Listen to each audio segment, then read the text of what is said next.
Hello everyone, tonight we are delving into a world where the wild, untamed Yorkshire moors hold secrets as dark and fierce as the storms that lash against its ancient stones. Imagine for a moment, if you will, the wind howling around an isolated old farmhouse, the kind of place where the silence between gusts seems heavier than sound, and shadows stretch long and menacingly with every dying ember of the fireplace. You probably won't survive this, or at least not without feeling a chill that no blanket can quite chase away. So before you get comfortable, take a moment to like the video and subscribe, but only if you really like what I'm doing here. And as always, let me know where you're tuning in from and what time it is there. Now, turn off the lights, maybe turn on the fan for some soothing noise, and let's get going tonight. Our story begins not with roaring passions, but with a genteel city man's foolish belief that solitude will improve him. Picture yourself, if you will, an urbanite, a little bit jaded by too much society, which, let's be honest, often means too much pointless small talk and too many forced smiles. You fancy yourself quite the contemplative sort, someone who genuinely craves peace and quiet. So, what's a fellow like you to do? Rent a perfectly isolated, terribly gloomy property, smack dab in the middle of nowhere. Enter Mr. Lockwood. Our primary narrator, initially, is exactly this man, refined, somewhat self-absorbed, and utterly, hilariously unprepared for the psychological landscape of Wuthering Heights. He fancies himself an enlightened soul, a kind of sophisticated recluse, seeking quiet contemplation. But what he finds is less a peaceful retreat, and more a deep dive into the human psyche's darkest corners. You can almost hear the biting wind as you, through Lockwood's eyes, make your way up to this peculiar place, a gaunt, unyielding stone farmhouse planted defiantly on the desolate moors. The very name, Wuthering Heights, hints at the tumultuous weather, the wuthering meaning, to roar and bluster. In this bleak and wind-swept landscape, an authoritative historical fact to remember is that such isolated farmhouses, often built like fortresses, were the norm in parts of Yorkshire and other northern counties during the late 18th and early 19th centuries. They were designed not for aesthetics, but for survival against brutal winters and long journeys to market.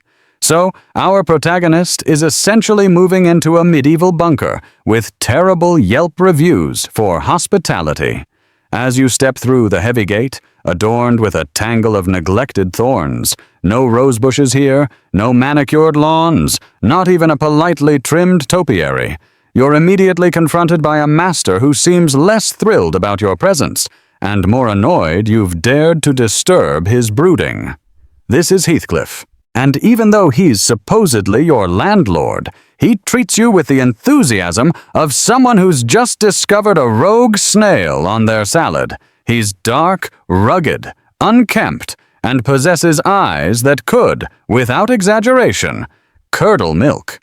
Your attempts at polite conversation, at establishing a tenant-landlord rapport, are met with the sort of curt, monosyllabic grunts you might expect from a disgruntled badger forced into a conversation about tax season. It's truly impressive how quickly a supposedly agreeable character like Lockwood finds himself longing for a more pleasant encounter, like, say, a root canal. Inside, things don't improve. The interior of Wuthering Heights is less a cozy home and more a grim, perpetually twilight hour cavern. A heavy silence pervades, punctuated only by the snorting of fierce, potentially man-eating dogs, and the occasional gruff remark from Joseph, the ancient, incredibly dour servant, who makes even Ebenezer Scrooge look like a jovial holiday elf. This old fellow speaks a local dialect so thick and obscure, you'd swear he was communicating in an ancient forgotten tongue, probably Old Norse with a bad cold. Oddly enough, the survival of these deep regional dialects, untouched by external influences for centuries, is a fascinating off-topic fact that hints at the profound isolation experienced in places like this. You could almost feel a sense of dread curling around you like a particularly persistent cat that won't leave your feet. Except this cat has fangs, and probably rabies. You try your hand at camaraderie, trying to stroke one of Heathcliff's intimidating dogs, thinking perhaps a shared love for canines could bridge the vast chasm of social awkwardness. Big mistake. 1. You don't even know if this is a dog or a miniature prehistoric wolf. And 2. It responds with the kind of tooth-bearing snarls that suggest its main diet consists of landlord's socks and human fingers. Your host, naturally, finds this rather amusing. You, on the other hand, are suddenly questioning all your life choices that led you to this canine-infested, unwelcoming wilderness. And here you thought city life was tough because you occasionally had to deal with slow Wi-Fi. Your first visit, and really your subsequent one the next day, are defined by an escalating sense of unease. Lockwood, being the self-proclaimed charming sort, a point of contention which historians still debate whether he truly believed he was charming or just hopelessly deluded, keeps trying to extend his stay, perhaps out of sheer stubbornness or a complete lack of a proper social cues filter. You end up trapped in the house during a snowstorm, a narrative device as old as time, but incredibly effective here, forced to endure the palpable tension among the occupants. Heathcliff, the morose master, his ill-tempered, pale daughter-in-law, Cathy, the younger one, a whole new layer of trouble to come, and a rough, unschooled young man named Hareton, whose entire existence seems to be an affront to cleanliness and polite society. This isn't the picturesque country solitude you signed up for, is it? This is more like being trapped in a particularly awkward family reunion, where everyone actively despises each other, and you're the unsuspecting interloper whose main role is to act as an emotional punching bag for their unspoken resentments. You just wanted some peace and quiet, maybe to write a charming letter or two. Instead, you've stumbled into a very, very chilly domestic drama with unresolved issues thicker than the moorland fog. After a night spent in the disquieting environment of Wuthering Heights, a night, by the way, that included a rather terrifying dream sequence where you, as Lockwood, were assailed by the ghostly apparition of Catherine. You, our refined but clearly not street-smart city dweller, are nursing a cold and feeling more out of your element than a penguin at a desert rave. You've clearly learned nothing about not annoying potentially dangerous people in remote locations, as your first thought is to further interrogate the frosty inhabitants. Fortunately, a softer, albeit long-suffering presence steps forward to shed some light on the perplexing situation. Nellie Dean. She's the housekeeper at Thrushcross Grange, the relatively grander, though still decidedly Yorkshire, neighboring property, and the longtime witness to the tragic saga unfolding before you. Lockwood, ever the one to seek explanations from someone who isn't actively snarling at him, leans in for the tea, so to speak. Nellie, with a quiet strength that belies her seemingly unassuming role, begins to peel back the layers of this complicated narrative, reaching back several decades, almost like unspooling an old, well-worn film reel. You're transported, not literally, but imaginatively, back to a time when Wuthering Heights, though still austere, vibrated with a different kind of life. A pivotal moment, she recounts, was the return of the old master, Mr. Earnshaw, from a trip to Liverpool.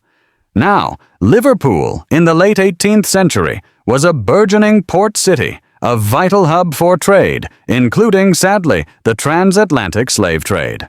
This authoritative historical fact reminds us of the darker economic realities underpinning even the most remote corners of British life, subtly informing the backdrop against which a story of such human passion and cruelty can unfold. Imagine old Earnshaw, usually coming home with something practical, a new farming tool, or a better breed of sheep. But this time, he brings home a child, a silent, dark-skinned, almost feral-looking boy, plucked from the mean streets of Liverpool. This is Heathcliff. You might imagine the surprise among the family members already established in the rather strict household, particularly given the social prejudices of the time. Think of it like this. Your parents go on vacation and come back with an unexpected pet. But instead of a cute puppy, it's a traumatized, half-wild child who barely speaks and glares like he's personally offended by the concept of sunlight. Old Earnshaw, a man perhaps softer than his exterior suggested, insists on raising Heathcliff as his own. He treats him as if he were a long-lost son, often favoring him over his own children. Hindley, the elder son, and Catherine, the younger, spirited daughter. Hindley, as you might predict, is immediately resentful. His world, his inheritance, his status as heir, all suddenly feel threatened by this strange, dark changeling. He embodies that classic older sibling syndrome, but cranked up to 11 and marinated in class prejudice. The atmosphere at Wuthering Heights initially must have been as warm and welcoming as a freezer compartment in the depths of winter. However, a surprising bond quickly forms between Heathcliff and Catherine. Both children share a wildness, an untamed spirit that refuses to be confined by the rigid social norms of the era. They run free on the moors, skipping chores, defying Joseph's gloomy pronouncements, and essentially forming a two-person chaos squad that delighted in driving everyone else to distraction. Their friendship is deep, intense, and immediate, like two pieces of a complicated puzzle. Finally click into place. An odd off-topic fact related to childhood friendships in rural settings is that without easy access to toys or external entertainment, children often invented incredibly intricate imaginary worlds and games, strengthening their bonds through shared escapism, much like Catherine and Heathcliff's mutual love for the wild outdoors. Perhaps they had an invisible friend named Sir Reginald or something, but as childhood progresses, so do the dynamics within the house. Hindley, once the disgruntled eldest, becomes increasingly tyrannical and bitter, especially after his father, Mr. Earnshaw, dies. Hindley is convinced Heathcliff is the cause of all his problems, conveniently ignoring his own general bad attitude and tendency towards reckless behavior. He relegates Heathcliff to the status of a servant, stripping him of any semblance of the beloved child old Earnshaw had brought home. Heathcliff's inherent dark temperament, simmering beneath the surface, begins to harden. He is beaten, verbally abused, and forced into manual labor. It's a painful transformation to witness, as he's slowly chiseled into a resentful and vengeful character. Through all this, Catherine, though nominally subjected to Hindley's authority, tries to remain Heathcliff's staunch ally, but even her loyalty begins to fray under the pressures of budding adolescence and societal expectations. As Nellie continues her story, you get the sense of a grand storm brewing on the horizon, much like the one that just snowed Lockwood in. The choices made in childhood, particularly the deeply unfair treatment meted out to Heathcliff, sow the seeds for future bitterness and vengeance that will haunt generations.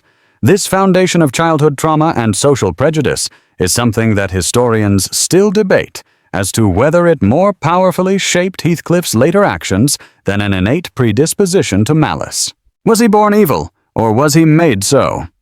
That's a debate for a very, very long and uncomfortable dinner party, don't you think? You just want to snuggle up with a hot drink and try to forget the raging domestic tempest described by Nellie Dean, who, you realize, has seen everything. So, there you are, still wrapped in the disquieting echo of Nellie Dean's voice as she delves deeper into the foundational relationship of this whole Yorkshire tragedy. You've just heard how Heathcliff arrived, a waif, and how Hindley, fueled by resentment and social snobbery, started his campaign of emotional torture. But the true heart of Wuthering Heights, at least initially, beats in the shared adventures and unspoken language between Heathcliff and Catherine. Imagine, if you will, two small, fiercely independent spirits, little human brushfires, constantly escaping the dour atmosphere of Wuthering Heights. They'd flee the suffocating piety of Joseph, the bitter scowls of Hindley, and the stern glances of anyone attempting to enforce a scrap of Victorian decorum. Their world wasn't confined to the grim farmhouse walls. It was the sprawling, magnificent desolation of the moors themselves. You can almost feel the springy heather beneath your feet, the raw, exhilarating wind whipping through your hair, carrying the scent of damp earth and wild thyme. This was their private kingdom, where the rigid class structures that would later entrap them simply didn't exist. They were two peas in a very windswept, boggy pod, untamed, running wild as true moorland ponies. They spent their days exploring, getting soaked to the bone, catching colds, and developing a profound understanding of each other that transcended mere words. It was the kind of connection that makes you think, okay, this isn't just friendship. This is two halves of a slightly chaotic whole. An authoritative historical fact here. The British moorlands during the 18th and 19th centuries were often perceived as both beautiful and menacing, vast tracts of wilderness that both inspired poets and instilled fear in travelers, known for their harsh weather and deceptive bogs. Not exactly your ideal picnic spot, but perfect for two feral children who didn't care much for picnics. Nellie recalls their scrapes, their mischievous escapades. One particularly telling episode, an odd and off-topic fact related to rural life, is how children often had to create their own elaborate games from their immediate surroundings due to a lack of formal schooling and toys.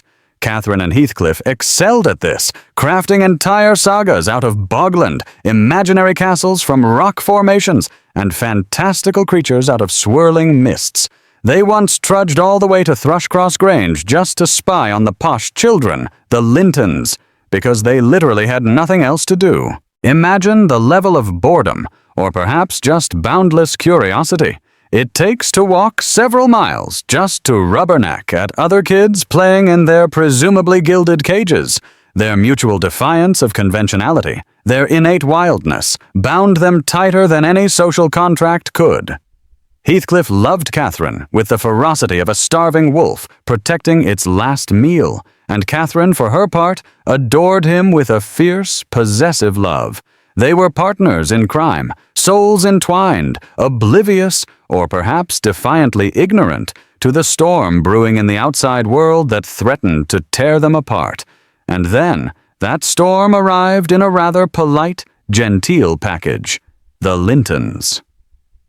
One day, on one of their spying missions to Thrushcross Grange, the elegant home of the Edgar and Isabella Linton, Catherine gets caught. She's bitten by a dog, brought inside, and essentially held hostage, albeit a rather comfortable, pampering hostage, for 5 weeks while she recovers. This seemingly innocuous incident is a pivotal moment. Catherine, the wild thing, is exposed to an entirely different way of life. The Lintons, with their manners, their silk dresses, their relatively orderly household, and their rather boringly pleasant demeanor, offer a glimpse into polite society. This period at the Grange begins her subtle, yet profound, transformation. It's like taking a beautifully gnarled wild oak sapling and forcing it into a delicate porcelain pot. It still wants to be an oak, but now it's starting to feel the confines of the pot. When Catherine returns to Wuthering Heights, she is no longer the same ragamuffin Heathcliff knew.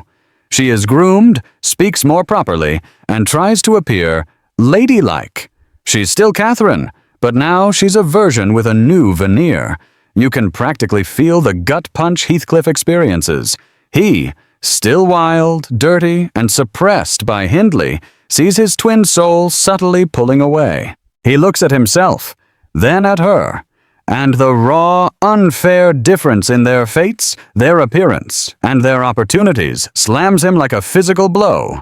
He begins to feel the weight of his lower social standing, a distinction he perhaps hadn't fully comprehended when they were merely two dirty children frolicking on the moors.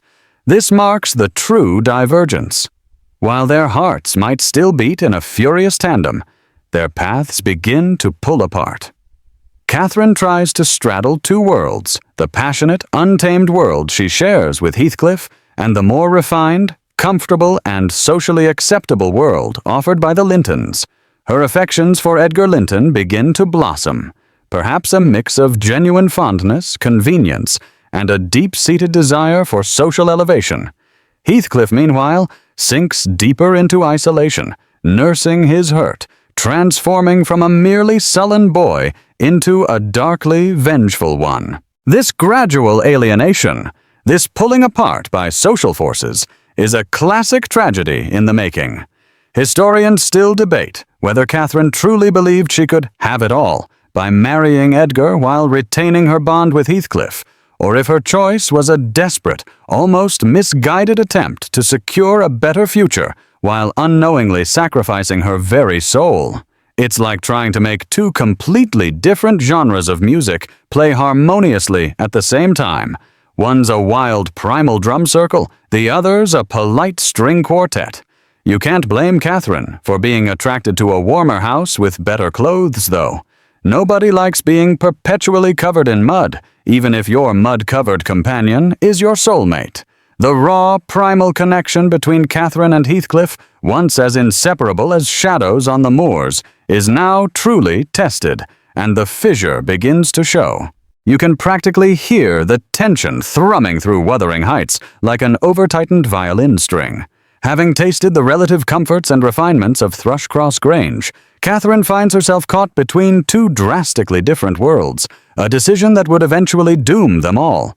On one side, the passionate, fierce, untamed love she shares with Heathcliff, rooted in shared childhood, wild escapades, and an almost spiritual connection to the land itself. On the other, the sophisticated allure of Edgar Linton, kind, wealthy, socially acceptable, offering stability, position, and the sort of calm predictability that, paradoxically, our restless Catherine finds herself increasingly drawn to. It's like having to choose between a wild Mustang and a very comfortable, impeccably groomed poodle. Both offer something, but one clearly aligns better with societal expectations of a well-adjusted person. The crux of Catherine's dilemma, as Nellie patiently relays it to Lockwood, plays out in a deeply private, deeply fraught conversation she has with Nellie herself. Catherine, pacing restlessly like a trapped animal, reveals that Edgar Linton has proposed marriage. This is the moment you realize that forever shifts the trajectory of the story. But her confession isn't a joyful announcement. It's a tortuous monologue where she tries to justify a choice she knows, deep down, is a betrayal of her true self, and more importantly, of Heathcliff. She loves Edgar, she says, as a matter of practicality, of respect, of how proper he is. She admits to feeling debased and trapped at Wuthering Heights, living under Hindley's ever more oppressive tyranny and Heathcliff's increasingly bleak prospects. Marrying Edgar would raise her, provide her with the means and social standing she now desires after glimpsing the comforts of the Grange. An authoritative historical fact here. During the Georgian and Victorian eras, marriage for women, especially among the gentry, was less about passionate love and more about social and economic advancement. It was a contractual arrangement to secure property, maintain family standing, and produce heirs. So Catherine's pragmatic view of Edgar is very much a product of her time. It was basically a business merger, but with more awkward small talk and fewer legal fees up front. But then comes the real kicker, the lines that resonate with such powerful, aching truth, they're still quoted today. My love for Linton is like the foliage in the woods. Time will change it, I'm well aware, as winter changes the trees. My love for Heathcliff resembles the eternal rocks beneath, a source of little visible delight, but necessary. Nellie, I am Heathcliff. She sees them as one soul, irrevocably linked, and the idea of separating from him is akin to tearing out a part of herself. You almost wince at the self-deception, the tragically misplaced hope that she can somehow marry one and still retain the core of the other. It's a bit like trying to have your cake and eat it too, except the cake is your very soul, and eating it will destroy you. Unbeknownst to Catherine, Heathcliff is listening. He's been eavesdropping outside the open kitchen window, enduring Hindley's typical taunts and his growing bitterness, until he overhears Catherine's disdainful comments about his low social status. "It would degrade me to marry Heathcliff now," she declares, even as she expresses her soul-deep connection to him. He doesn't stay to hear her passionate declaration that she is Heathcliff, nor her lament that they are irrevocably intertwined. He hears only the perceived slight, the sting of being called degraded, and it's a wound that goes bone deep. His immediate, anguished response is to vanish into the stormy night. An odd or off-topic fact, The concept of degradation based on social standing was a massive motivator for actions and relationships during this period, often overriding genuine affection. People would do wildly self-destructive things to avoid even a hint of social fall. They took it more seriously than whether their favorite Netflix show was cancelled prematurely. Catherine's initial concern over Heathcliff's disappearance turns to genuine terror, but her panic is mixed with guilt. She knew his fierce pride, his sensitive nature. They searched the moors in vain through a tumultuous night, but he is gone. Her distress causes her to fall ill with a fever, and she's taken to Thrushcross Grange to recover. Here, the subtle societal conditioning begins to work its magic. Under the care of the Lintons, bathed in their gentle affection and surrounded by their ordered, elegant lives, Catherine convalesces and becomes increasingly enamored with the stability and security Edgar offers. The absence of Heathcliff and the terror of what his loss implies seems to reinforce her leaning towards Edgar, making him seem like the only anchor in a storm she unwittingly created. It's almost as if her body and mind conspired to force her into a safe choice, though you, with your knowledge of the story, can tell this is far from safe. So, in the autumn, 3 years after Mr. Earnshaw's death, Catherine marries Edgar Linton. The wedding is quiet, reflecting Hindley's continuing gloom, but Nellie describes it as a momentous occasion, fraught with a sense of irreversible change. The passionate, defiant Catherine Earnshaw becomes the more restrained, more proper Catherine Linton. But beneath the polite veneer, the tempest still rages. Her heart, she insists, remains tied to the eternal rocks, even as her outward life settles onto a more comfortable, if potentially confining, path. Historians still debate whether Catherine truly made a rational choice, sacrificing immediate passion for long-term security, or if her illness and trauma after Heathcliff's initial disappearance clouded her judgment, pushing her toward Edgar out of fear and exhaustion, rather than genuine preference. It's a fascinating, terrible, almost impossible dilemma to be caught in, where all paths lead to some form of heartache. You just hope your relationship dilemmas are confined to choosing which topping to put on your pizza. You're now firmly ensconced in Nellie Dean's meticulously detailed narrative, practically shivering with a sense of foreboding, much like Lockwood with his ever-present cold. Catherine has just married Edgar Linton, having convinced herself that she can achieve social stability without betraying her profound, inexplicable bond with Heathcliff. For 3 long years, Wuthering Heights has existed under the gloomy tyranny of Hindley, while Thrushcross Grange has experienced a fleeting period of genteel calm. But as is always the case in these kinds of stories, and indeed in life, tranquility rarely lasts. Remember how you felt just starting this story, thinking you'd be safe? Yeah, prepare to be wonderfully wrong. One blustery September evening, as Nellie recalls with a significant shift in her tone, the peaceful domesticity of Thrushcross Grange is shattered. A visitor arrives. Not just any visitor, mind you, but the visitor. Heathcliff, the boy who vanished into the stormy moors, wounded and vengeful, has returned. And what a return it is. Imagine someone you last saw looking like a feral street urchin, possibly covered in bog mud and grievances, suddenly walking in transformed into, well, almost a gentleman. His rough edges are gone, replaced by an air of sophistication, even wealth. His dark complexion and imposing figure are still there, but now refined, somehow more menacing. He stands taller, speaks with a more cultured cadence, and exudes an unnerving, self-possessed calm. It's like watching a rough diamond that's been professionally cut and polished, making it more brilliant, yes, but also incredibly sharp. Catherine's reaction is a potent mix of delirious joy and palpable anxiety. She bursts into exclamations of delight, nearly throwing herself into his arms, almost ignoring the quiet presence of her husband Edgar entirely. She's overjoyed that her soulmate is back, the other half of her eternal rocks. This scene is filled with a raw, almost childish abandon on Catherine's part, reminiscent of the untamed girl who roamed the moors with him. but beneath the surface, you sense her desperate fear.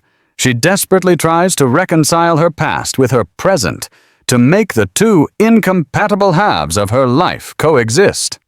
Good luck with that, Catherine. That's like trying to mix oil and water and hoping they make a delightful, homogeneous soup.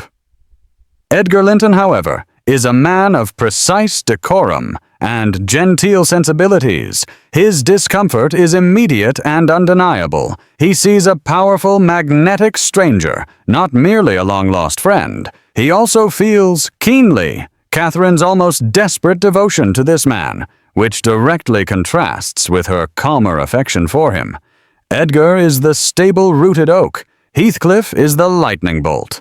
Edgar, being polite to a fault, attempts to maintain civility, but his barely concealed disapproval, the subtle tensing of his jaw, the polite but strained tone, speaks volumes.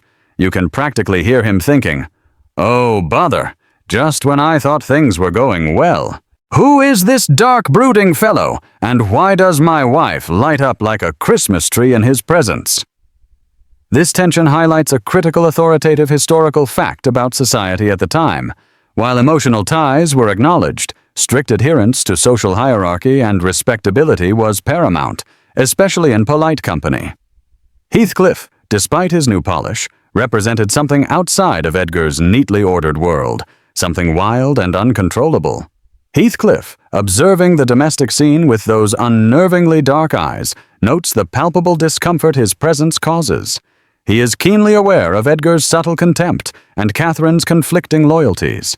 This is when you see the methodical shift from grieving boy to calculating, vengeful man. His reappearance isn't a mere friendly visit. It's the carefully orchestrated first step in a long, cruel campaign of retaliation. His new wealth and refined manner are merely tools, cloaks to conceal a heart still burning with bitter memories. An odd, off-topic fact related to unexpected returns. Tales of people who vanish and then reappear dramatically altered were surprisingly common in folklore, often attributed to supernatural interference or pacts made with darker forces, a hint at the dramatic transformation Heathcliff seemingly underwent during his absence. Maybe he won the lottery, or perhaps he just learned proper table manners and invested wisely. His first target, subtle at first, is Hindley. Heathcliff moves back to Wuthering Heights, ostensibly as a lodger, conveniently inserting himself into Hindley's life. Hindley, now a miserable alcoholic wreck, welcomes Heathcliff not out of friendship, but out of a perverse shared love for liquor, and perhaps a faint glimmer of a shared, destructive past. He gambles, drinks, and carouses with Heathcliff, oblivious to the fact that Heathcliff is methodically stripping him of his fortune, slowly gaining control over Wuthering Heights through his debts. It's a slow, predatory process, watching a spider weave its web around an unsuspecting, self-destructive fly. This is not simply vengeance, it's an intricate, cold-blooded plan. Then he sets his sights on Isabella Linton, Edgar's younger sister. Isabella, impressionable and utterly ignorant of Heathcliff's true nature and dark history with her sister, becomes infatuated with his brooding magnetism. She sees him as a romantic, Byronic hero, misunderstanding his sullen intensity for passion and his enigmatic silence for mystery. Catherine, fully aware of Heathcliff's dangerous qualities, warns Isabella in the strongest terms. You almost scream at the page with Catherine's attempts, but Isabella is tragically blinded by infatuation, mistaking danger for charm. She's the sort of person who hears, "Beware of this dark stranger, he wants to ruin you," and translates it as, "Oh, he's just playing hard to get." How intriguing. Heathcliff, with cruel precision, plays along. He feigns affection for Isabella, using her as a pawn in his revenge against Edgar. It's clear to Nellie, and now to you, that he has no genuine feelings for Isabella, beyond contempt for her naive vulnerability and her connection to the Linton family. He manipulates her affections, knowing full well that her inevitable suffering will inflict pain upon Edgar, and perhaps even upon Catherine, whose decision effectively started his torment. The stage is set for profound personal destruction, meticulously engineered by a man whose heart seems to have become as cold and hard as the very rocks of the moorlands. Historians still debate whether Heathcliff's capacity for such prolonged, intricate vengeance was truly born of a profound sense of injustice, or if his inherent temperament was simply twisted into something monstrous by circumstances and the opportunity for power. Either way, you feel a distinct shiver, hoping your exes aren't this committed to long-term plans.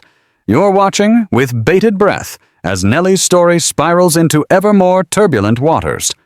Heathcliff's return was a calculated intrusion, a rock thrown into the calm pool of Catherine Linton's life, and now the ripples are becoming violent waves. His manipulative courting of Isabella Linton, a fragile, hopelessly romantic girl, quickly escalates the simmering tensions at Thrushcross Grange. Catherine, keenly aware of Heathcliff's true nature, she knows him better than anyone, tries desperately to warn Isabella. She paints a bleak picture, a portrait of Heathcliff as a monstrous, destructive force, reminding Isabella that his passion is born of malice, not love. You can practically hear Catherine's frustration, seeing her own tragedy about to be replicated in someone else's misguided affections. It's like watching a friend fall for a notorious con artist and feeling completely helpless. He's not a charming rogue, is he? He's a land shark with a bad attitude. You want to yell, but Isabella, infatuated and willfully blind, interprets Catherine's warnings as jealousy. She dismisses the sage advice, utterly convinced she sees a gentle, misunderstood soul beneath Heathcliff's brooding exterior. Oh, Isabella, you naive, sweet summer child. This period, the early 19th century, was fertile ground for the rise of Gothic novels and the Byronic hero archetype. Dark, brooding, mysterious, and often dangerous men who were paradoxically attractive to heroines. This authoritative historical fact reminds us how easily people, then as now, could romanticize the clearly toxic. Perhaps Isabella read too many penny dreadfuls in the candlelight. The tension culminates in a truly explosive confrontation within Thrushcross Grange. Edgar, driven by his inherent dignity and his desperate love for Catherine, finally takes a stand. He orders Heathcliff out of his house. But Heathcliff, as we know, isn't easily swayed by polite demands or social conventions. He openly challenges Edgar's authority, sneering at his comparative weakness and lack of fire. Catherine, torn violently between these two poles of her existence, loses control. In a dramatic display, she asserts her wildness, siding with Heathcliff and accusing Edgar of narrow-mindedness and tyranny for expecting her to choose between them. It's an incredibly awkward scene, like attending a dinner party where the host and the mysterious stranger everyone inexplicably likes get into a screaming match over whether you like red wine or white, while you're standing right there, completely ignored. In the ensuing chaos, Catherine makes a desperate declaration. If Edgar refuses to reconcile with Heathcliff, she will literally make herself ill and die. This isn't just an idle threat, it's a terrifying embodiment of her extreme, almost pathological attachment to both men, and her complete inability to find peace without straddling these two contradictory loyalties. And she does. She essentially wills herself into a violent fit of hysteria, throwing herself into a terrible fever, and eventually taking to her bed. Her self-induced illness forces Edgar's hand. He gives Catherine an ultimatum. Choose between him and Heathcliff. In a moment of devastating clarity, or perhaps overwhelming fatigue, Catherine seems to pick Edgar. Her mental and physical state deteriorates rapidly after this point. You sense that perhaps she's realized the utter impossibility of her position. She literally cannot live without both, and now she is forced to give up one part of her very soul. This internal torment manifests externally as a fever, delirium, and a profound melancholy that threatens her life. She is now experiencing a terminal case of living an Instagram filter life in a dark reality. During this agonizing period of Catherine's decline, Isabella, predictably, takes advantage of the distraction and Heathcliff's continued presence. With a staggering lack of self-preservation instinct, she elopes with Heathcliff. Her escape is foolish, her understanding of him laughably wrong. You want to shake her and point out that just because a guy has an edgy haircut doesn't mean he's good news. Heathcliff, having secured his pawn, quickly reveals his true colors, treating Isabella with appalling cruelty and neglect as soon as they reach Wuthering Heights. He marries her, yes, but not for love. It's pure, brutal vengeance against Edgar. He wants Isabella to suffer, and he wants her suffering to inflict pain on Edgar. The cruelty is not incidental. It's the point. It's a marital contract signed in bitterness, not confetti. An odd off-topic fact is that runaway marriages, particularly to Gretna Green just across the Scottish border, became a popular and notorious phenomenon in the 18th and 19th centuries, due to Scotland's more lenient marriage laws compared to England's restrictive Lord Hardwicke's Marriage Act of 1753. Isabella wouldn't have had to elope in such a clandestine manner if she had just lived across the border. Edgar, deeply wounded by both Catherine's illness and Isabella's betrayal, severs all ties with his sister. He mourns her as dead and refuses to see or communicate with her. His heartbreak over Catherine's decline is profound, as is his bitter disillusionment over his sister's disastrous choice. His home, once an ordered haven, has been violently disrupted by the chaotic energies from Wuthering Heights, a battle for the soul of Catherine that he seems to be losing. The most poignant scene in this section, and one that feels incredibly tense, is Heathcliff's daring visit to the ailing Catherine. He bursts into her room, despite Edgar's ban on his presence, fueled by a mixture of anguish, fury, and a desperate desire to see her one last time. This is where their unyielding love and their mutual recriminations truly spill out. Catherine, fading and delirious, both curses him and clings to him. She blames him for her choice, for leaving her, and he in turn castigates her for her weakness, for betraying their primal bond for milk and water, Edgar. Their exchange is a hurricane of accusation, regret, and enduring passion. It's heart-wrenching, like watching two drowning people clinging to each other and dragging each other further down. You feel like you're intruding on a deeply private, deeply painful reckoning. Historians still debate the true nature of their love. Was it a transcendental spiritual bond, or a possessive, ultimately destructive codependency that rendered both unable to live fully with or without the other? You can practically feel the emotional fallout from that room, leaving you wondering if love this intense is a blessing or a curse. The air in Thrushcross Grange, once so genteel and ordered, now hangs heavy with impending tragedy. You, the sympathetic listener, can feel the palpable tension in Nellie Dean's voice as she recounts the final, devastating days leading to Catherine's demise. We left her in a state of advanced decline, hovering between lucidity and delirium, consumed by a fever that mirrored the internal fire of her soul. Her last agonizing encounter with Heathcliff was a hurricane of love, accusation, and shared anguish, a farewell fraught with more pain than tenderness. It was less a gentle parting and more a violent wrenching, leaving a ragged hole in both their spirits. Think of it as two severely injured magnets trying desperately to cling to each other, even as their broken casings shatter and send sparks flying. Nellie, ever the pragmatist, cares for Catherine with a steady hand, witnessing firsthand the cruel deterioration. Catherine, frail and feverish, frequently revisits her childhood in her delirium, murmuring Heathcliff's name, longing for the moors, yearning for a past she so carelessly discarded. Her fragmented memories underscore the deep psychological toll her life choices have taken. You see her soul, not merely her body, wasting away. It's a terrifying lesson in how even the most vibrant spirits can be dimmed by external pressures and internal conflict. This slow, agonizing decline before death, sometimes brought on by a deep spiritual or emotional wound, was a recognized concept in 19th century medical belief, though not clinically understood as we do today. An authoritative historical fact: consumption or tuberculosis, often used as a literary device in this period, mirrored the romantic notion of wasting away from deep emotion or unfulfilled love.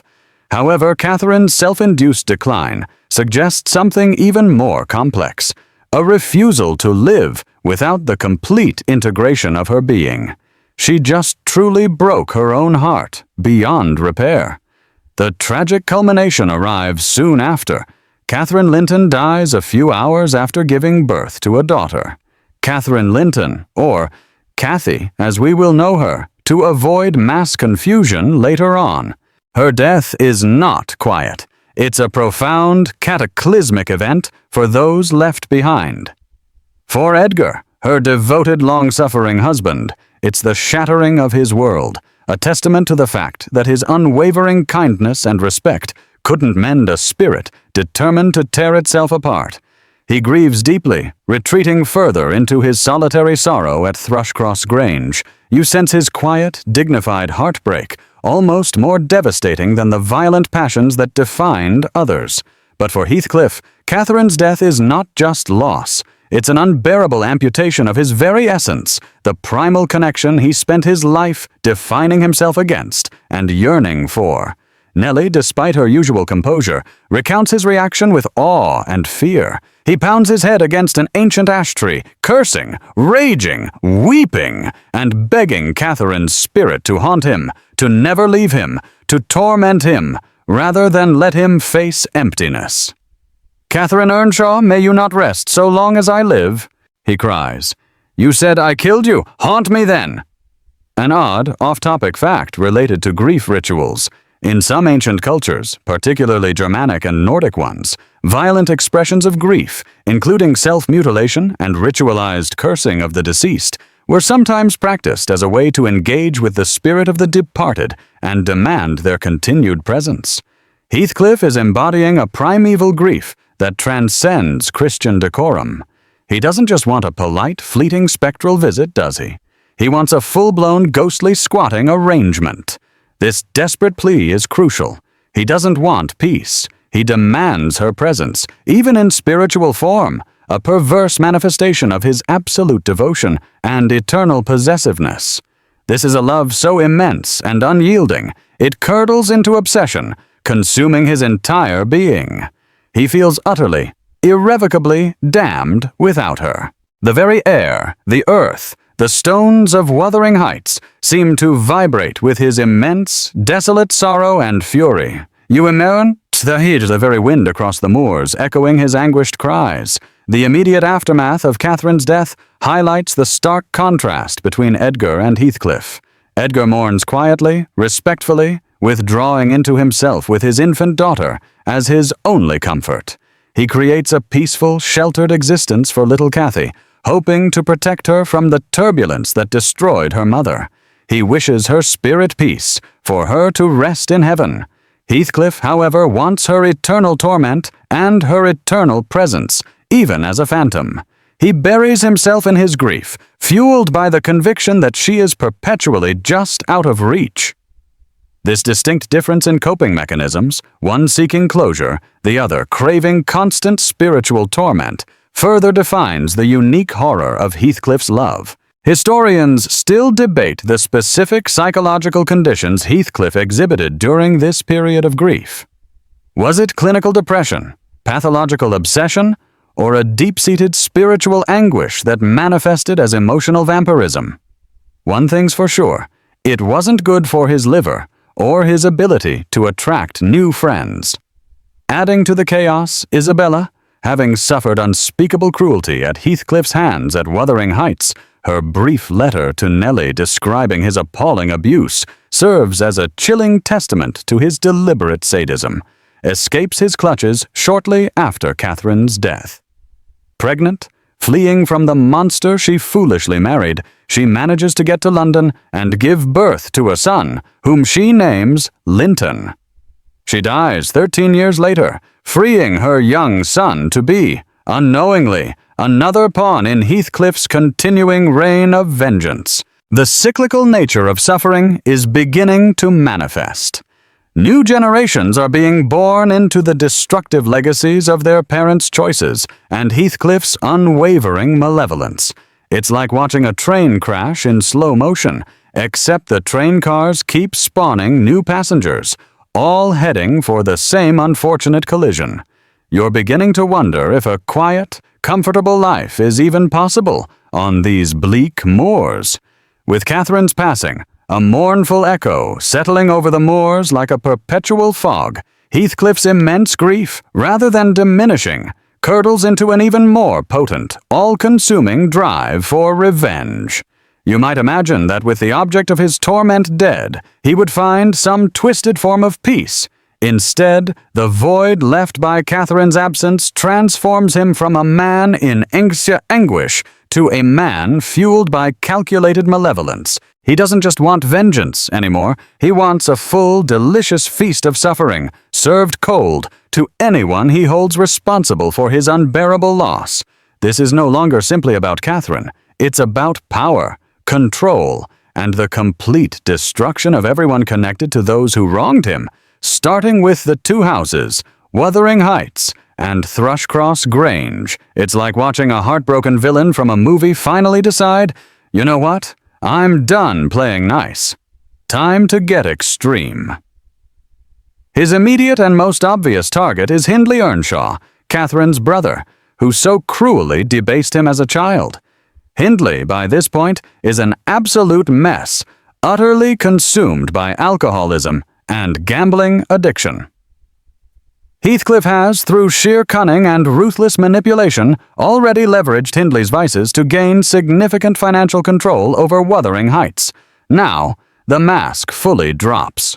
He doesn't just win Hindley's money, he systematically drains him of every asset, exploiting his weakness with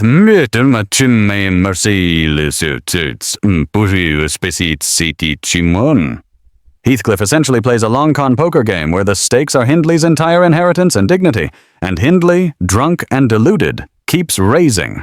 An authoritative historical fact is that widespread gambling was a significant social problem across all classes in England during this period, often leading to ruin for aristocratic and commoner families alike, exploited by unscrupulous characters who understood its addictive grip. It wasn't just a casual weekend pastime, it was often a pathway to destitution. Hindley seems to have gone all in on that particular addiction, and Heathcliff was his dealer. But financial ruin isn't enough. Heathcliff craves psychological torment. He assumes ownership of Wuthering Heights and effectively enslaves Hareton Earnshaw, Hindley's son and Catherine's nephew. Hareton is the rightful heir to Wuthering Heights, but Heathcliff, with a truly disturbing mirror image cruelty, subjects the boy to the very same brutalization he endured. He denies Hareton education, forbids him polite company, and actively encourages him to be ignorant and boorish. He turns a promising young boy into an uncultivated brute, essentially fulfilling his revenge on Hindley by corrupting his legacy and destroying his son's future. It's a chillingly effective plan. You want to degrade me, Hindley? Fine, I'll just do the same thing to your kid, but way better. Call it an upgrade on your degradation, he seems to be saying with every sneer. Nellie, observing from a distance but often through her interactions with the young Hareton, and later, the new generation, laments this systematic oppression. She tries subtly to teach Hareton to read, to bring a glimmer of decency to his harsh existence. But Heathcliff's pervasive influence makes it incredibly difficult. Hareton grows up isolated, ill-tempered, and loyal to Heathcliff in a tragic display of Stockholm Syndrome, a testament to the oppressive environment Heathcliff meticulously created. He's a product of the bleakness, rough and unpolished like the stones of Wuthering Heights itself. An odd or off-topic fact related to education during this time. Despite the prevalence of poverty and limited schooling, literacy rates in England were gradually increasing throughout the 18th and 19th centuries, but often skewed heavily by social class and geography. Hareton's deliberate suppression of education, then, is a targeted act of revenge, stripping him of a growing societal advantage. The other living connection to Catherine, his own son, Linton Heathcliff, becomes his next pawn. After Isabella Linton's death in London, her half-brother, Edgar Linton, is obligated to retrieve young Linton and bring him back to Thrushcross Grange. But Heathcliff demands the boy, claiming his rights as the legal father. This is not out of paternal affection, it's purely strategic. Linton is a weak, sickly, petulant child, raised in gentility by Isabella, but Heathcliff drags him back to the grim conditions of Wuthering Heights, treating him with open contempt. Linton's frailty is immediately apparent, contrasting starkly with Hareton's robust, if crude, physicality. Imagine a pampered house cat suddenly forced to live with a pack of wild dogs who don't care much for fancy kibble. Heathcliff's cruel irony is devastating. He abuses Linton, both emotionally and physically, essentially reversing the roles. The strong, wild child Heathcliff was, tormented by Hindley, is now the weak, sickly boy Linton, tormented by him. It's a precise, symmetrical retribution, almost artistic in its maliciousness. He sees Linton as a sickly echo of Edgar Linton, the man who stole Catherine, and Linton's suffering becomes a source of morbid satisfaction. This systematic degradation of the children, effectively the next generation, illustrates Heathcliff's deep-seated belief that no happiness should bloom where Catherine once withered. It's as if he decided, if I can't have joy, no one else gets it either, especially not the Lintons or Earnshaws. Let's make everyone as miserable as possible for as long as possible, shall we? And indeed, the psychological weight of this vengeance bears down on Thrushcross Grange too. Edgar Linton, mourning Catherine, dedicates himself to protecting their daughter Cathy. He shields her from the existence of Wuthering Heights, raising her in relative seclusion and gentility, cultivating an idyllic existence devoid of the tempestuous passions that consumed her mother. He hopes tragically that if he simply keeps his daughter innocent, the shadow of Heathcliff will never reach her. He forbids her to visit Wuthering Heights and its dangerous occupants. However, fate, or perhaps the unbreakable tether of shared blood, has other plans, leading young Cathy inevitably back into the orbit of the accursed house. Historians still debate whether Edgar's method of sheltering Cathy, while well-intentioned, ultimately contributed to her vulnerability by not preparing her for the harsh realities that awaited her. Sometimes, overprotective parents, for all their love, can accidentally build very fragile birdhouses for their children. So, as we close this section, you see the stage truly set for the second act of this tragedy. Heathcliff is now the undisputed master of Wuthering Heights, a malevolent presence, orchestrating the downfall of all who surround him. His reign of cruelty is chilling, meticulously planned, and rooted in the very deepest well of human sorrow and vengeance. It's a chilling reminder that sometimes profound suffering doesn't soften the heart, but instead hardens it into a weapon. And you, gentle listener, might find yourself clutching your blanket just a little tighter, hoping the next generation finds some way to escape this suffocating cycle of hatred. As Heathcliff's reign of calculated cruelty firmly takes hold over Wuthering Heights, the story now shifts its focus to the next generation. You're no longer just observing the consequences of Catherine and Heathcliff's tortured love. You're witnessing the fresh impact of Heathcliff's malevolence on the relatively innocent. We've just seen him systematically crush Hindley, degrade Hareton, and reclaim his own sickly son Linton, transforming Wuthering Heights into a veritable prison of unhappiness. But over at Thrushcross Grange, under Edgar Linton's protective, if somewhat naive gaze, Catherine's daughter, young Cathy Linton, has been raised in deliberate ignorance of the brooding house on the hill and its terrible master. It's almost like Edgar thought if he just pretended Wuthering Heights didn't exist, the dark energy emanating from it would somehow cease to bother his perfectly sheltered daughter. You almost want to send him a parenting advice book, but then you remember you're living in the 19th century through a story, and the advice probably wouldn't make it in time. Cathy grows up, a sweet, bright, and rather naive girl, possessing her mother's spirited energy, but none of her desperate wildness, and with her father's gentler temperament. Edgar dedicates his life to her, shielding her from every harsh reality. He tells her nothing of her mother's true passions or her tragic end, nor of the formidable, dangerous man who now owns Wuthering Heights. For 16 blissful years, Kathy believes her world is contained within the serene, gentle bounds of Thrushcross Grange. But nature, like stories, abhors a vacuum. An authoritative historical fact is that within the tightly structured upper-class society of this era, girls of Kathy's background were indeed often cloistered, and their exposure to the harsher realities of life strictly limited, often as a deliberate means of preserving their innocence and ensuring their suitability for proper marriage. So, Edgar was simply being a very proper, very tragically well-intentioned Victorian father. Nellie, of course, plays a pivotal role here, observing everything with her steady, all-seeing gaze. While she's a constant presence at the Grange, even her quiet wisdom cannot entirely stop the currents of fate. The initial encounter between young Kathy and Hareton is particularly poignant and sets the stage for a different kind of inter-house conflict.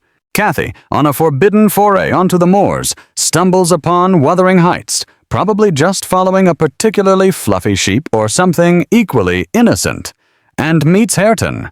She, accustomed to gentility, immediately insults him, unknowingly mocking his lack of education and rough manners, which are, ironically, Heathcliff's carefully engineered design.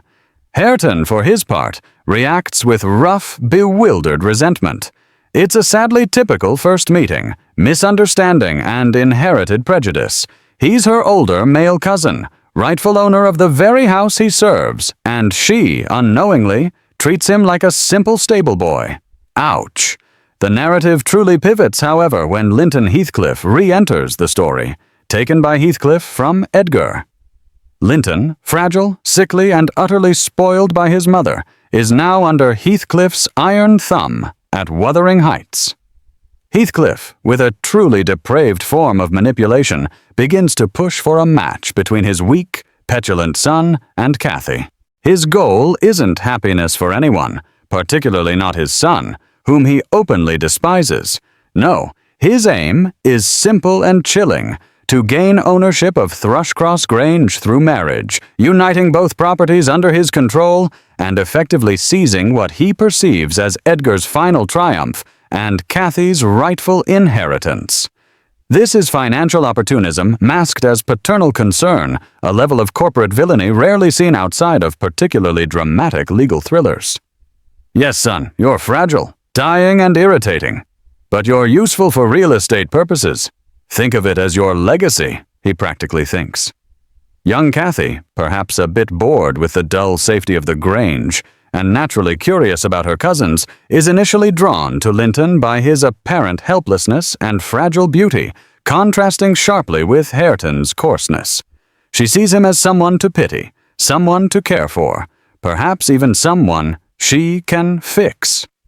It's an innocent but tragically naive attraction. An odd, off-topic fact is that in 19th century society, pity and a desire to nurse a weak individual were often romanticized traits for young women, seen as markers of feminine virtue, playing perfectly into Heathcliff's scheme to manipulate Kathy's natural empathy. Bless her heart, she tries to love the poor, sickly boy. He's less dreamy invalid and more chronically complaining petulant child. Their interactions are fraught with a perverse dynamic orchestrated by Heathcliff. Linton, always whiny and self-centered, feigns illness to elicit Kathy's sympathy and gain her attention. He manipulates her affections, twisting her genuine kindness into a tool against her. He's a terrible romantic partner, constantly complaining, throwing fits, and incapable of a truly selfless action. This entire forced courtship, instigated by Heathcliff, forces Kathy to secretly defy her father, leading her into increasingly dangerous situations. She slips away from the Grange, risking her father's wrath and her own safety, to visit Linton, driven by a misguided sense of duty and affection. It's heart-wrenching to watch this vibrant, innocent girl drawn into Heathcliff's web. Nellie, observing this, warns Cathy, urges caution, but her pleas are often unheard in Cathy's naive determination. You can see Nellie's mounting dread. She knows the history, she knows the patterns, and she knows that Heathcliff's malevolence, like the ancient stone of Wuthering Heights, is relentless and unforgiving. The promise of this second-generation courtship, which should have been a story of burgeoning young love, is instead laced with an undercurrent of cynical manipulation and impending tragedy. Historians still debate the degree to which Emily Brontë imbued Linton Heathcliff with purely negative traits, or if his perpetual sickliness and petulance were meant to elicit some pity, making him a complex tool rather than a flat villain in his own right. One thing's for sure, if you had a choice of housemates between Heathcliff, Hareton, and Linton, you'd probably just sleep outside with the sheep. The shadow of Heathcliff's meticulous vengeance looms larger with each passing chapter of Nellie's tale. You can feel the sense of claustrophobia tightening, mirroring Cathy Linton's innocent descent into the carefully laid trap of Heathcliff's making.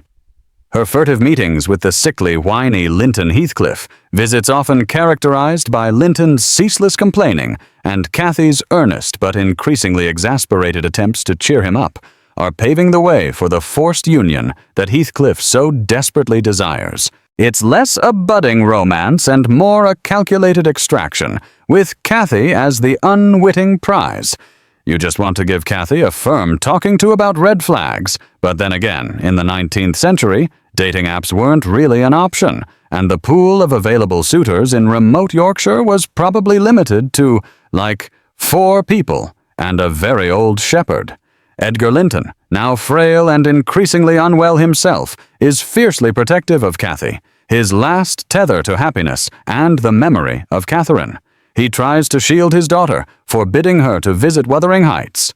But Heathcliff, sensing Edgar's weakening health, ramps up his manipulative efforts. He capitalizes on Linton's fragility, using him as bait, threatening to withdraw all comfort from the boy if Cathy doesn't comply with his insidious plans. He leverages the power dynamics to his cruel advantage, forcing the very idea of marrying Edgar's daughter to his despised son. An authoritative historical fact. During this era, legal systems and social norms heavily favored fathers in matters of paternal custody and arranging marriages, especially within landed families. Heathcliff, though initially an outcast, understood and ruthlessly exploited these legal avenues to seize power and influence, demonstrating a frightening acumen for exploiting existing societal weaknesses. The grim sequence of events begins with a fateful ambush. During one of Cathy's secret visits to Linton, orchestrated by Heathcliff, she and Nellie are ambushed. Heathcliff, with a brutal display of his immense power, essentially kidnaps them, dragging them back to Wuthering Heights and locking them in. It's a shocking display of brute force, a physical manifestation of his utter disregard for social convention and the legal system that would eventually catch up with him. He separates Cathy from Nellie, isolating her, making her completely dependent and vulnerable within the terrifying walls of Wuthering Heights, stripped of any external aid or influence. You might expect some hero to ride in on a white horse, but this is Wuthering Heights. White horses are probably turned into glue before they even reach the stable. His purpose is chillingly clear: to force Cathy and Linton to marry, and quickly. Edgar Linton is on his deathbed, fading fast. Heathcliff knows that if Edgar dies before the marriage, Thrushcross Grange would become Cathy's inheritance, which Heathcliff couldn't then easily gain control of. But if Cathy is married to Linton, Heathcliff, as Linton's father, would gain control of Linton's inheritance through his son's wife. It's a convoluted but devastatingly effective land grab, perfectly timed to strip Edgar of his legacy, even as he draws his last breaths. The coldness of this calculation, reducing human lives and complex emotions to mere financial transactions, reveals the true depth of Heathcliff's bitter depravity. And so, under duress, emotionally battered and physically trapped, Kathy is forced into a hurried marriage with Linton. There's no pomp, no circumstance, no joyful vows. It's a chillingly pragmatic, almost ghostly affair, a mere legal ceremony forced upon two reluctant young people, one of whom is half dead already. The atmosphere at Wuthering Heights on that day is thick with despair, a complete contrast to the gentle aspirations for young Kathy that Edgar had so tenderly nurtured. Linton, sickly and complaining throughout, makes it clear that he isn't enthused by the union either, cementing the utter joylessness of this forced alliance. He whines about his health, the discomfort, everything but a sincere thought for his new wife, truly cementing him as the poster child for reasons not to marry your first cousin for land deals. Nellie, after her forced captivity, finally escapes or is released, hurrying back to Thrushcross Grange to tell Edgar the terrible news. The old master is barely clinging to life, waiting desperately for Kathy to return. The shock of the marriage and the understanding that his worst fears have been realized hastens his end. He dies shortly after Nellie's return, broken-hearted, and stripped of his beloved daughter's comfort in his final moments. His dying wish for Kathy's happiness and future peace is tragically, devastatingly unfulfilled, another testament to Heathcliff's brutal effectiveness, the final blow delivered to his spirit, making his legacy and daughter truly vulnerable. With Edgar gone, Linton, fragile as he is, briefly inherits Thrushcross Grange. But Linton's poor health ensures his tenure as master is tragically brief. He rapidly declines after the marriage, fading away in a manner that seems almost deliberate, as if his sole purpose was to act as Heathcliff's temporary legal conduit. He dies shortly after Edgar, leaving Kathy a young widow. This event brings Wuthering Heights and Thrushcross Grange, the two opposing houses and families, firmly and completely under Heathcliff's tyrannical control. He has successfully achieved his ultimate objective, reducing both families to a single broken unit under his oppressive rule, thus completing his vengeful appropriation of their respective legacies. An old but somewhat off-topic fact related to property and death: it was incredibly common for people, even well into the Victorian era, to leave complex wills detailing their properties and fortunes, which often fueled decades-long family feuds and court cases over inheritance. Heathcliff, you realize, was likely very well versed in inheritance law. You might find yourself exhaling slowly at this point, perhaps murmuring a tired, "Finally," thinking the cruel twist is complete. But the very thoroughness of Heathcliff's triumph is chilling. The forced marriage and subsequent deaths underscore the pervasive reach of his malevolent will. He's systematically extinguished all opposing flames, leaving only a wasteland of misery that he himself controls. Historians still debate the extent to which the legal framework of inheritance in the 19th century facilitated, or perhaps even inadvertently encouraged, the kind of malevolent power plays we see in Wuthering Heights. What you know for sure is that nobody gets a happy ending in this segment. Not one. It's more bleak than a particularly soggy British summer. With the mournful passing of Edgar Linton, and then his sickly son, Linton Heathcliff, the two iconic houses of our story, Wuthering Heights and Thrushcross Grange, now belong entirely to Heathcliff. You can almost feel the air growing heavy with his triumph, a victory forged from years of meticulously planned cruelty and calculated manipulation. He has finally achieved his monstrous objective, twisting inheritance laws and human vulnerability to seize control. But the true chilling effect is seeing the utter void that fills the wake of his victory. This isn't joy, it's the desolate satisfaction of a spirit perpetually bound by vengeance. It's like conquering a mountain, only to find the view from the top is perpetually clouded by your own bitterness. Kathy, now a young widow, finds herself truly trapped at Wuthering Heights, reduced from a sheltered, spirited girl to a virtual prisoner in a house governed by malice. Heathcliff strips her of her comfortable clothes, denies her education, and forces her to endure endless petty torments. Her world shrinks from the genteel library of Thrushcross Grange to the grim confines of Wuthering Heights. She's not just robbed of her freedom, she's robbed of her very identity, systematically brought down to the lowest rung of the household, expected to serve like a common laborer, and treated with open contempt. It's an aggressive dehumanization designed to inflict maximum psychological suffering and punish her for simply being a Linton, for being connected to Catherine in a way Heathcliff can't grasp or control. Imagine having to live with the person who intentionally sabotaged your life and who revels in your misery like it's their personal comedy show. No thank you.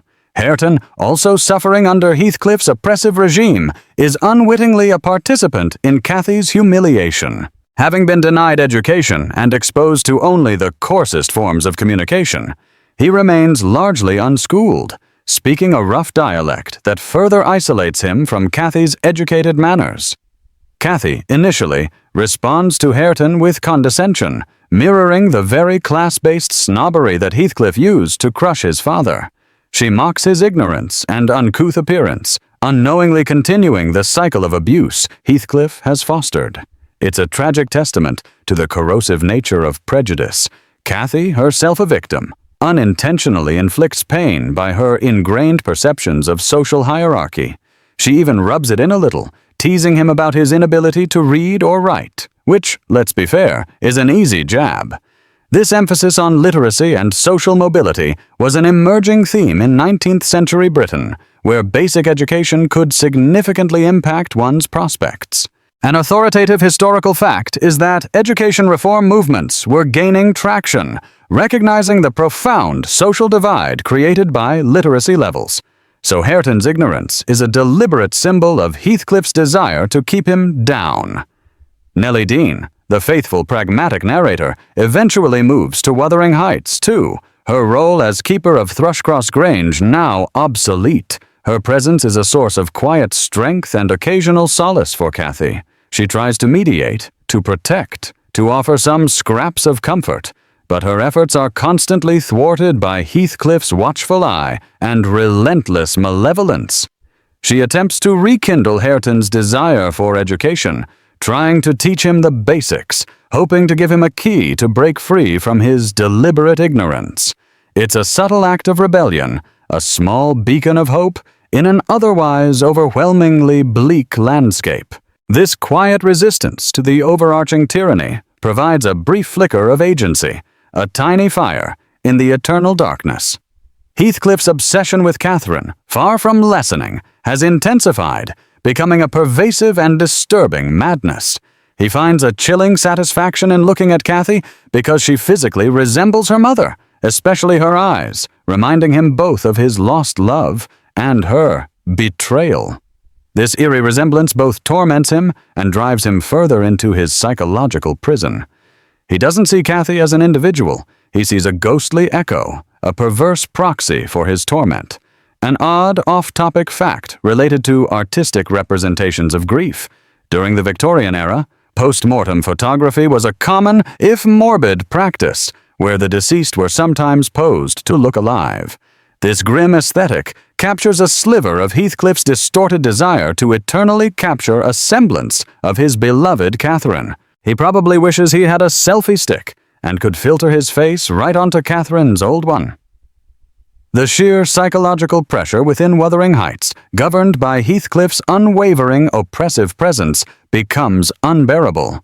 His rage and melancholy infuse every corner of the house. He takes pleasure in witnessing the misery of those around him, especially Cathy, feeding his starved, vengeful spirit on their suffering. He forces Cathy to read old letters of Catherine, likely filled with heartbreaking sentiment, knowing it will torment Cathy by reminding her of a glorious, passionate mother she never knew. It's an almost unbelievably cruel way to prolong his vengeance, weaving it into the very fabric of daily life. As the months turn into years, and you, the listener, feel a grim sense of permanence settling in, it seems there is no escape for anyone. Heathcliff is at the height of his power, a cruel god ruling over his miserable little kingdom. He has successfully destroyed the Earnshaw and Linton legacies, leaving only himself and the psychologically wounded progeny of the two warring houses.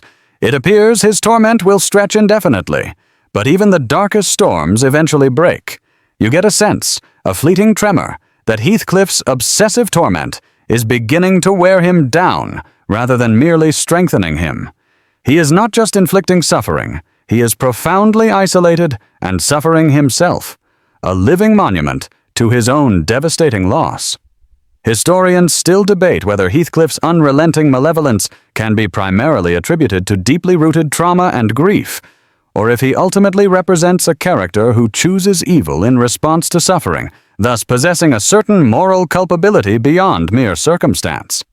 For now, you're just holding your breath, wondering if anyone, ever, will catch a break. You've been trapped with young Cathy in the grim, suffocating atmosphere of Wuthering Heights, watching her spirit wither under Heathcliff's iron hand, enduring daily humiliations.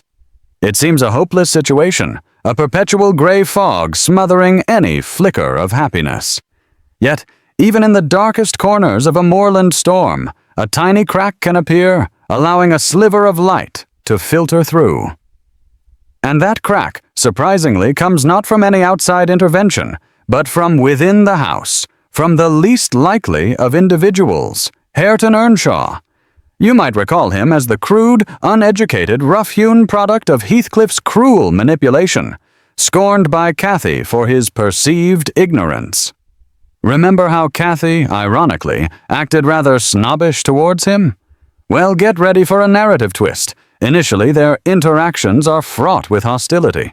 Cathy, accustomed to the refinements of Thrushcross Grange and her intellectual father, continued to lash out at Hareton. She mocked his inability to read and his gruff, untutored manners, completely unaware that his ignorance was precisely Heathcliff's design for him. It was a vicious cycle of inherited abuse. Heathcliff crushed Hareton, and then Hareton was emotionally battered by Cathy's intellectual superiority, much like Catherine had unknowingly slighted Heathcliff years ago. It's like watching two puppies nipping at each other, because their very cruel owner keeps telling them the other one has worms. However, a shift begins. Nellie Dean, always a quiet observer and subtle mover, gently encourages Cathy to see Hareton differently. Nellie knows Hareton, for all his roughness, possesses a deep vein of loyalty, a kind heart, and a fierce desire for self-improvement, especially once he encounters Cathy's educated background. There's a fundamental goodness within him, like bedrock beneath the wild moorland soil, that Heathcliff's systematic degradation couldn't entirely eradicate. He respects Nellie, which is probably his highest social praise. He might even try to bring her a freshly dug-up turnip as a sign of affection. And then it begins. Cathy, in a rare moment of introspection or perhaps boredom, finds herself touched by Hareton's longing to learn, to bridge the divide between them. She notices the subtle, almost imperceptible shifts in his demeanor when he tries to impress her, his attempts to speak more carefully, to do something right. She observes him with her mother's books, fumbling over the words. She slowly starts to peel away her preconceived notions. This subtle awakening of empathy, especially given her earlier unkindness, is a testament to the fact that she carries more of her father Edgar's gentleness than her mother's wild caprice. An authoritative historical fact about this shift is that during the 19th century, particularly as reform movements gained traction, education was increasingly seen as a pathway to social mobility and individual empowerment, even for the working classes. Hareton's desire for literacy, then, isn't just a plot device. It reflects real societal aspirations of the time. He's not just learning to read, he's learning to unlock a new future. The pivotal moment comes when Cathy starts to teach Hareton to read. This isn't a grand dramatic event. It's a series of small, quiet gestures. She patiently guides him through letters and words, witnessing his slow but earnest progress, his pride in his accomplishments, his genuine eagerness to please her, touches her more deeply than any flowery words Linton could have mustered. She discovers a rough-hewn tenderness, a simple devotion in him that cuts through the manufactured grievances and cynicism Heathcliff has created. Imagine trying to teach someone who's never seen a book how to read. It requires immense patience, and surprisingly, Hareton has the raw determination. It's a sweet reversal, the educated girl reaching out to the unlettered boy. It's like finding a treasure map where X marks the spot on his heart, not a buried chest. Their relationship develops into a quiet alliance. Hareton, fiercely protective of Kathy, becomes her companion and guardian. He shows her kindness in a house where cruelty has long reigned. Their shared experiences under Heathcliff's tyranny forge an unlikely bond, stronger perhaps than any manufactured affection could ever be. You might call it a classic enemies to lovers trope, except the enemies were really just misguided young people caught in someone else's cruel play. This blooming affection provides a profound counterpoint to the bitterness and decay that define Heathcliff's life. It is the spring blossoming after a long, dark winter, a faint echo of the intense, organic love that originally bound Catherine and Heathcliff. But this time, it seems destined for growth, not self-destruction. An odd or off-topic fact related to literacy and bonding: communal reading sessions were, and still are, powerful ways for people to connect and share experiences, especially in isolated communities. The simple act of teaching and learning reading became a sacred space for Kathy and Hareton, an intimacy built not on grand declarations, but on quiet, shared vulnerability. No loud dates in fancy ballrooms here, just patiently going through a well-worn primer. It's far more endearing than watching two overly attentive people posting relationship goals photos on Instagram. Heathcliff observes this nascent affection with a strange, growing detachment. You might expect a furious reaction, a brutal suppression of this defiant joy. But as you watch him, through Nellie's observations, you see a man increasingly consumed by his own obsessions, his own past, his own impending end.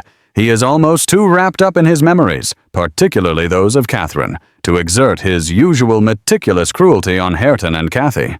Perhaps he finds a perverse satisfaction in witnessing this innocent bond between Catherine's daughter and Hindley's son, almost as if he's allowing them a glimmer of the happiness he once shared, but corrupted and overseen by his vengeful shadow. Or maybe he's just too busy communing with his own internal demons to bother.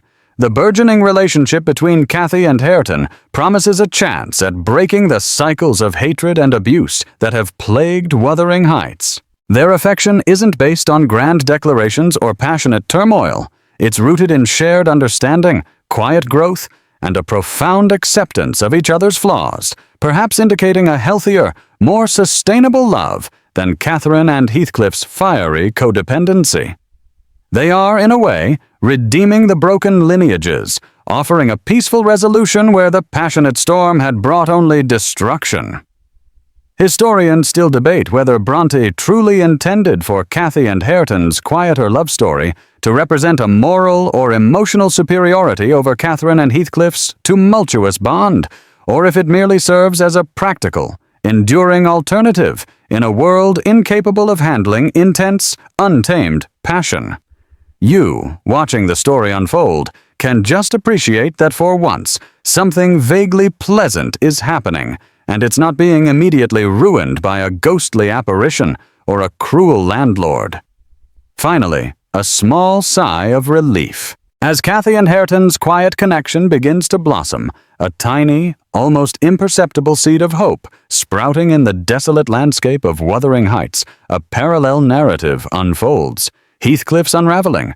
You might expect his victory, his complete dominance over both estates, his systematic humbling of those who once looked down on him, to bring him satisfaction.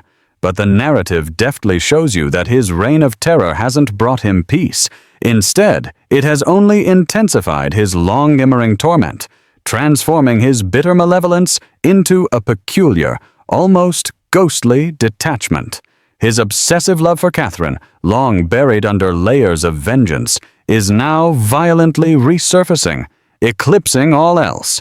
It's as if he's been driving towards a destination, only to realize he's been on the wrong road for years, and now his mental GPS is malfunctioning severely.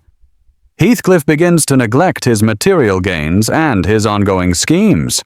His carefully constructed tyranny starts to crumble, not because of rebellion from Cathy or Hareton, but because he simply stops caring.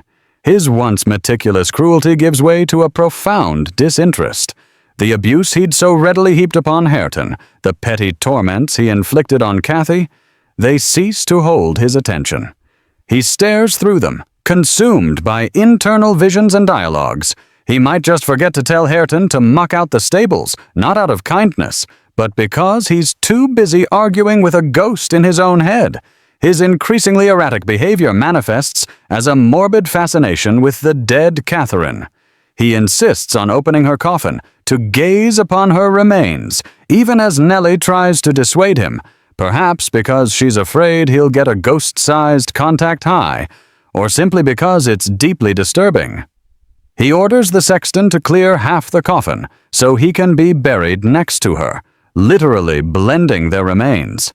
This chillingly literal desire to reunite in death goes beyond conventional mourning. It's an active rejection of separation, an insistence on absolute union, even in decay. An authoritative historical fact is that throughout the 18th and 19th centuries, while graveyards and church plots were consecrated ground, there was still a strong tradition of individuals specifying exact burial locations, even shared plots, often for spouses or significant family members, reflecting a belief in eternal physical companionship. Heathcliff's desire, however, takes it to a visceral, almost necrophiliac extreme. His nightly wanderings onto the moors become more frequent, often lasting until dawn. Nellie recalls him coming back, his face agitated, muttering, and always with an expression of profound, longing anguish. He talks to Catherine, believes he sees her, hears her, almost touches her. The boundaries between past and present, life and death, reality and hallucination, blur completely for him. It's a mental state where the real world simply loses its tangibility. He's existing in an eternal, tormenting loop of memory, unable to break free from his grief. It's as if his consciousness has detached itself from his body and is off somewhere, having a really intense, incredibly sad tea party with Catherine's spirit. One vivid description Nellie provides is of Heathcliff experiencing a moment of what appears to be profound spiritual anguish and joy. He walks by, sees Catherine's physical resemblance in young Cathy and Hareton's burgeoning affection, and rather than reacting with his usual bitter fury, he stands transfixed. He notes Hareton's expression, just like his mother, and then sees young Cathy's eyes, exactly like Catherine's. This resemblance, once a tool for his torment, now acts as a trigger for his escalating delusion. He's no longer just punishing the offspring. He's losing himself in the mirror of the past. It's the ultimate irony. The tools of his revenge are now the instruments of his dissolution. An odd or off-topic fact related to uncanny resemblances. Folk beliefs across cultures often held that a child's strong resemblance to a deceased relative was a sign of reincarnation or that the departed spirit lingered closely. This kind of magical thinking was surprisingly prevalent in the rural North. This deepening obsession means he hardly registers the existence of Cathy and Hareton's growing affection. Or if he does, he seems to interpret it through the lens of his own past. He might see their blossoming love not as a betrayal of his vengeance, but as a twisted echo of his own original, untainted love for Catherine. Or perhaps his mind is too fractured to even perceive it. The malicious purpose that sustained him for so long drains away, replaced by an insatiable craving for Catherine's spectral presence. He stops eating, not out of self-starvation, but because sustenance holds no interest when he's so entirely absorbed in communion with the dead. He effectively starves himself to death, not consciously, but because reality has ceased to exist for him. This lack of self-care is a profound shift. It indicates the ultimate failure of his revenge. All his plans for ownership and torture are becoming meaningless because his internal landscape is so much more vivid than anything happening in the mundane world. Historians still debate whether Bronte intended Heathcliff's final breakdown to be read as a punishment for his cruelty, a descent into madness brought on by his obsessive grief, or a romanticized apotheosis where his passion transcends mortal bounds and he finally merges with his soulmate. Regardless of the interpretation, his demise is rooted in this complete mental and physical deterioration caused by Catherine's enduring hold on his psyche. He simply wills himself to join her, not out of a peaceful resignation, but from a tormented longing that literally consumes him from the inside out. He is becoming a ghost before he even did, a terrifying monument to unresolved grief. You might think about whether any love, no matter how profound, is worth this level of complete self-destruction. Personally, I'm pretty sure a good cup of tea and a fluffy blanket would be a much better option, even for a perpetually heartbroken immortal. The chilling descent of Heathcliff, chronicled by Nellie Dean's unflinching observation, reaches its inevitable, profoundly disturbing conclusion. You've witnessed his slide from malevolent tormentor to a gaunt, obsessed man, haunted not by external enemies, but by the relentless ghost of his beloved Catherine. His physical state rapidly deteriorates, mirroring the complete fragmentation of his mind. He stops eating, not out of protest, but because food and drink simply cease to register as vital necessities. The world of the living loses its solidity for him, fading before the all-consuming reality of Catherine's spectral presence. His very being seems to stretch beyond the physical plane, aching for the reunification he believes is perpetually just within his grasp. His behavior becomes even more bizarre and isolated. He shuns everyone, including Joseph, who at least offered a modicum of gruff companionship, if not pleasant conversation. Heathcliff retreats to his chamber, or roams the moors in the dead of night, often found at dawn, drenched and exhausted, muttering to himself, his eyes alight with a terrifying mix of anguish and anticipation. Nellie, worried about his increasingly spectral appearance, attempts to intervene, to coax him to eat, to tend to him, but her efforts are useless. It's like trying to offer a nice warm bowl of soup to a shadow. He is literally wasting away, fueled only by the relentless fever of his desire to rejoin Catherine. An authoritative historical fact here, the concept of wasting sickness or rapid decline due to melancholia or profound grief was understood in a lay sense during this period, often attributed to the individual's lack of will to live. In some traditional beliefs, individuals could quite literally be loved to death by a possessive, consuming affection. His interactions with Cathy and Hareton, the young couple whose blossoming affection so uncannily mirrors his own past with Catherine, dwindle to almost nothing.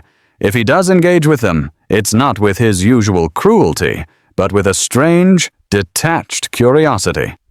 He seems to be caught between a fleeting sense of empathy, seeing their mirrored tenderness, and the crushing realization that he destroyed that same innocent happiness within himself.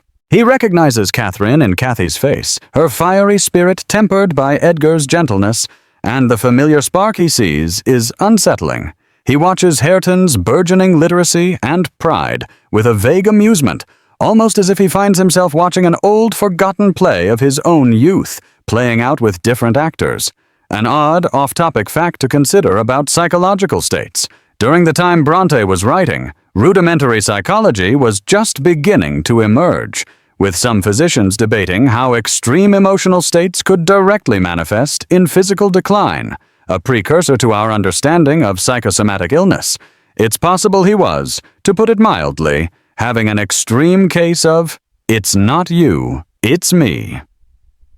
One poignant moment that sticks with you is when Heathcliff observes Hareton tending to a vine or plant over a certain window. He sees Hareton with a branch, holding it near his mouth. He's momentarily confused, wondering if it's the gallows tree. It turns out that specific vine, a thorn branch, was intertwined near Catherine's childhood bedroom window, a window that Cathy later tried to open while hallucinating during her illness. The imagery weaves back to the earliest scenes, illustrating the deep, persistent loop of memory Heathcliff is trapped in. The very thorns outside his window seem to beckon him to a ghostly reunion. It's almost a callback to earlier scenes where Cathy was distressed by the exact same window. Remembering the crocodile poop sunscreen from another story isn't going to help you here. The intricate details Heathcliff focuses on reveal his mind's utter fixation on the smallest physical traces of his beloved. Heathcliff finally corners Nellie to reveal his torment. He cannot find rest, for Catherine's presence is constant, almost physical, everywhere around him. He yearns for their spiritual fusion, confessing he is utterly, fatally consumed by her memory. He hasn't truly grieved in the normal sense. He's perpetually yearning. His longing transcends all boundaries, all earthly concerns. It is the raw, untamed spirit of the moors embodied in a man finally reaching its inevitable culmination. This passionate craving for dissolution, for merging with the lost beloved, speaks to a love so fierce it borders on the insane, defying logic, defying sanity, ultimately defying life itself. He says something to the effect of having no longer the power to stay alive, a profound resignation to Catherine's spectral hold. On a stormy May night, much like the one that brought Heathcliff to Wuthering Heights as a child, and later swallowed him on his vengeful disappearance, Nellie hears him talking intensely, calling out to Catherine. In the morning, Heathcliff is found dead in his chamber, lying on the bed next to the very open window of his childhood room, the one from which Catherine's phantom had peered in Lockwood's terrible dream, and the one he often flung open, as if welcoming her return. His eyes are open, fixed, and his face bears a chilling, triumphant grin. He got his wish. He is finally with Catherine in the profound spiritual sense that eluded him in life. The exact cause is left ambiguous. Self-willed starvation, emotional exhaustion, or quite literally, a supernatural yearning, finally fulfilled. An ongoing academic debate about this passage is whether his triumphant grin signifies eternal reunion, an escape from his earthly torments, or simply the perverse finality of his enduring obsession. It's open to interpretation, depending on whether you lean towards the tragically romantic or the terrifyingly unhinged. The fact that his body is found in such a symbolic posture, beside that symbolic window, eyes wide open in a final, eerie triumph, suggests a conclusion both horrifying and deeply resonant. The tormentor has finally found his own kind of peace, a chilling rest from his earthly struggles and relentless vengeance, forever joined with the spirit that haunted and consumed him. And you, gentle listener, might let out a small shiver, realizing that sometimes true love really does last forever, even if it has to destroy 2 families and countless souls along the way. His legacy isn't just control of the houses, it's a legend, an unholy ghost story embedded into the landscape of the moors themselves. The pervasive, malevolent presence that was Heathcliff has finally dissolved, much like the bitter moorland mist retreating before the sun. His death marks not an end to suffering for everyone immediately, but the crucial breaking of a curse, the cessation of an unnatural reign. You can almost feel the collective sigh of relief, not just from the beleaguered occupants of Wuthering Heights, but from the very stones of the house, perhaps even the wind itself. For all his fury and dominance, his demise wasn't met with mourning, but with a profound, almost primal quietude. It's as if a grand, dissonant chord, struck centuries ago, has finally resolved into a haunting, final stillness. Think of it as a very long, very loud, and generally unpleasant concert finally ending, and you're just left with the gentle hum of the after-party. Nellie Dean, ever the steady anchor in this swirling vortex of passion and pain, carries out Heathcliff's final wishes for burial. He is laid to rest next to Catherine, fulfilling his desperate desire for an eternal, literal merging. The image of the 2 side by side, united in death as they could never truly be in life, is both poignant and chilling. His torment, for so long a driving force, is finally at rest. He found his peace, not through redemption, but through utter consumption by his lifelong obsession. An authoritative historical fact. During the 19th century, common law often respected unusual burial requests, particularly for property owners, even if they seemed eccentric or macabre to modern sensibilities. As long as it didn't disrupt the fabric of polite society too much, they'd usually let you rest how you wished, though digging up a coffin midway would probably be frowned upon by today's funeral directors. With Heathcliff's oppressive shadow lifted, Wuthering Heights, no longer under a malevolent thumb, slowly begins to transform. The bleakness of its interior, the weight of its grim history, starts to soften. Cathy, free from persecution and mourning, begins to rediscover her true self, that spirited blend of her mother's energy and her father's kindness. Her intelligence, previously suppressed, blossoms once more. Hareton, no longer subjected to Heathcliff's systematic degradation, also undergoes a quiet but profound metamorphosis.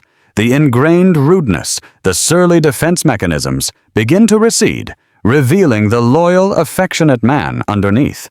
It's like watching a rough pebble polished slowly by a steady stream, revealing a gentle sheen.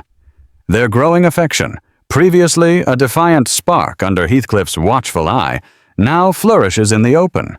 Cathy, recognizing her past cruelty, wholeheartedly commits to helping Hareton continue his education. She is patient, loving, and supportive, guiding him through his lessons. This time, their shared pursuit of knowledge isn't fraught with tension, but filled with mutual respect and tender connection. She buys him books, works on improving his accent, and even makes little adjustments to his often wild hair. He, in turn, lavishes her with genuine devotion, proud of her accomplishments, fiercely protective of her.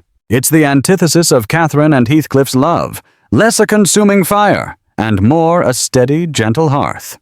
You almost want to send them a "congrats on breaking the cycle, Shitsama," possibly with glitter. Their story, as told by Nellie, serves as a poignant contrast and a quiet redemption.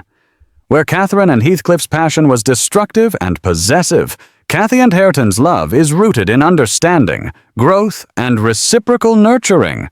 They represent the quiet triumph of gentleness and companionship over raw, untamed passion. They learn from the past, witnessing the devastation wrought by unbridled pride and bitterness, choosing a different path for themselves. An odd or off-topic fact here. Many Romantic-era novels explored the idea that education, especially for individuals of lower social standing, was not only about practical skills, but also about moral improvement and intellectual liberation. This fits perfectly with Hareton's journey. Reading wasn't just about reading, it was about personal and social freedom. The narrative suggests that the two families, the Earnshaws and the Lintons, find a way to reconcile their tumultuous histories through this young couple. Cathy, a Linton by heritage, marries Hareton, the rightful Earnshaw heir to Wuthering Heights. This union brings the two estranged branches back together, mending the family tree that had been so violently pruned and splintered by Heathcliff's revenge.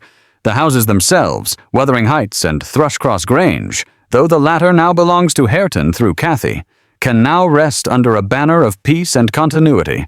It's a clean slate, written over the grimy, painful ledger of the past. The whole situation almost becomes too quaint, doesn't it? Maybe a little too happily ever after for these bleak moors. The ending leaves you with a sense of closure, yet also a lingering introspection about the complex themes explored. On their last night at Wuthering Heights before moving to Thrushcross Grange, a place free of bitter ghosts, Cathy and Hareton sit together. You sense the peace they represent, a gentle breaking of a cycle. Nellie Dean, our enduring witness, remains a figure of grounded common sense, observing the unfolding future with a knowing calm. She closes her account, leaving Lockwood with the weight of this extraordinary tale. He himself decides he has seen enough of society at Wuthering Heights to cure him of any further notions of secluded refinement, perhaps even moving to London instead. Who knew a haunted farmhouse could be such an effective deterrent against the pursuit of quietude? The final image the story leaves us with is deeply powerful and reflective of the entire narrative.